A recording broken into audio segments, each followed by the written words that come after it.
मान्सूनच्या पार्श्वभूमीवर कोल्हापूर जिल्ह्यातील पूरस्थिती आणि आपत्ती व्यवस्थापन पूर्वतयारीची आढावा बैठक पालकमंत्री प्रकाश आंबेडकर यांच्या अध्यक्षतेखाली जिल्हाधिकारी कार्यालयात पार पडली। जिल्ह्यात 15 जुलै ते 15 ऑगस्ट दरम्यान अतिवृष्टीचा धोका अधिक असतो। हा गेल्या 25 वर्षाचा अनुभव लक्षात घेऊन प्रशासनाने सूक्ष्म नियोजन करावे असे निर्देश पालकमंत्र्यांनी दिले। पूर नियंत्रणाच्या बद्दलच्या एकूण उपाययोजना करण्यासंदर्भातली एक बैठक आज जिल्हाधिकारी कार्यालयामध्ये संपन्न झाली।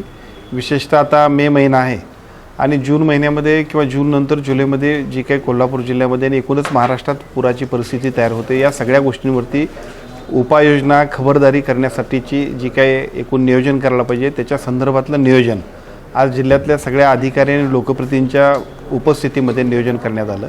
विशेषतः त्याच्यामध्ये ज्या पद्धतीनं आलमट्टी धरणामुळे भविष्य काळामध्ये सुद्धा पुराचा एकूणच सांगली आणि कोल्हापूरला जो फटका बसतो त्याच्याबद्दलचं योग्य नियोजन करण्याबद्दलच्या सूचना दिल्या।